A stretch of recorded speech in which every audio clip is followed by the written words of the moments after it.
Update lang mga ka-Vertusio sa aking mga naipong Apolinario Mabini commemorative coins. 6 na po ang meron ako dito. Ito ay mga good quality po mga ka-Vertusio at nilinis na po natin yan. And still looking for more sa mga meron pong commemorative coins dyan na lalo na yung mga may mga bayani. Mga commemorative coins na ginawa para sa ating mga bayani in commemoration for them. Yun po ang mga hinahanap din namin na collectible coins. So as of the moment, 6 na po itong aking Apolinario Mabini commemorative coins. At according sa subastahan, mataas po ang presyo nito mga ka-Vertusio. Madami pong naghahanap nitong mga commemorative coins. Undeniable po ang presyo po nito. Depende rin sa negotiations.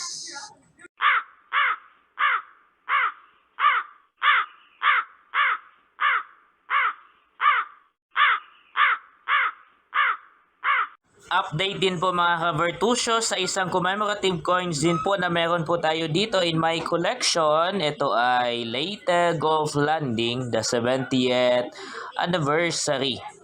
Yan. So, bale, 5 na po ang meron po ako dito in collection.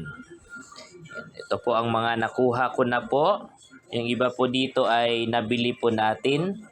Inalok po sa atin ng mga kakilala po natin. Ito ay commemorative coins at nung nakaraang taon, nung mga nakaraang buwan lang, mataas po ang subastahan po nito. 70,000 ang starting bid dahil malapit na nung time na yon ang commemoration or celebration ng commemorative coin na ito na Leyte Golf Landing. So may 5 na po akong ganito. Still, undeniable ang presyo po ng commemorative na ito.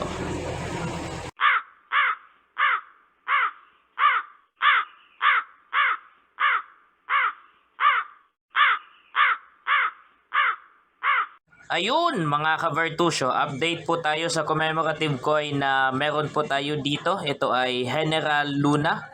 Ito yata ang commemorative coin na may hawak ng pinakamataas na value po ngayon.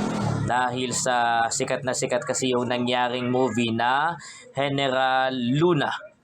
Yan. So, commemorative coin na ito ay may mataas na value. Kahit sinong lumista po ang tatanungin po natin, mataas po ang bidding ng commemorative coin na ito. And as of the moment, 3 na po ang aking collected na General Luna commemorative coins. And still looking for more. Naghanap din ako ng General Malvar po nito. Yung Malvar kasi wala pa kami sa grupo. Tapos medyo rare to find siya na commemorative coin. Yung General Malvar. Kaya kung meron man kayo katulad po nitong General Luna, message na lang po ako.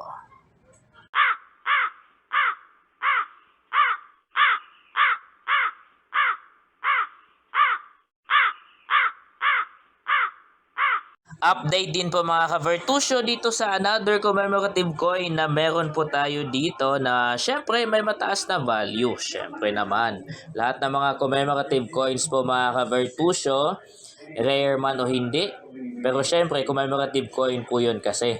Kaya iilan lang po talaga ang nirelease ng BSP in commemoration of that particular bayani, pangyayari, celebration.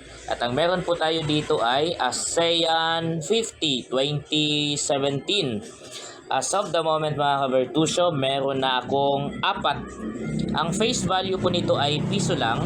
Pero ang lumista price po nito kapag binibenta po natin ay syempre iba po ang presyo. Yan. So 4 na po ang aking in collection or in possession. Willing ibenta. At the same time, naghahanap pa ng karagdagang gantong klase ng commemorative coin.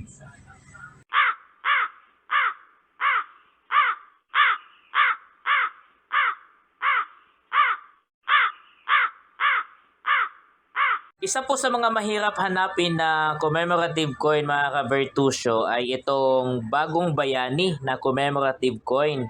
Ito po ay may face value na 5 piso pero wala pong nakakaalam sa exact na bilang kung ilan po ang nirelease ng BSP po nito. Syempre commemorative coin po ito. Limited lang po kasi.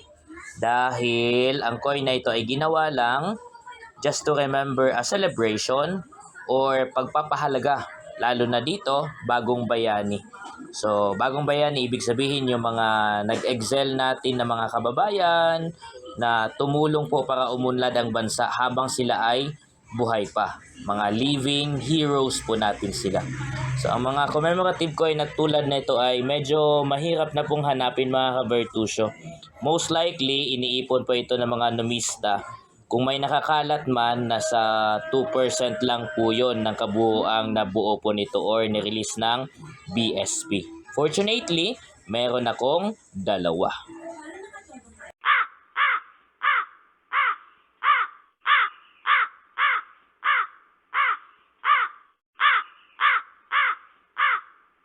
Update din syempre, hindi magpapahuli po itong aking collection ng commemorative coin na Andres Bonifacio. As of the moment, may 4 na po ako dito mga ka-Bertusio. Yan. At nung nakaraang subastahan po sa Cebu, ang starting bidding po nito ay 60,000.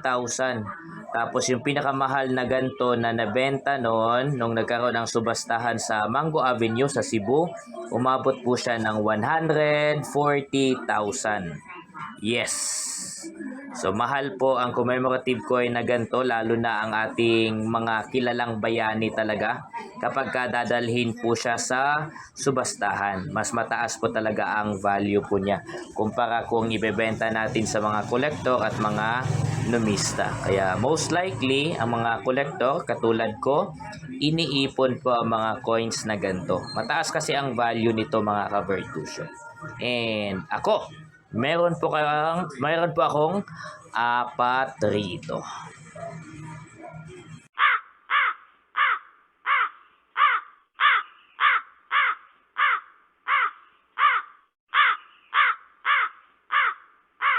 Mga bagong nakuha nating coins na isasama po natin sa collection na may mataas na value.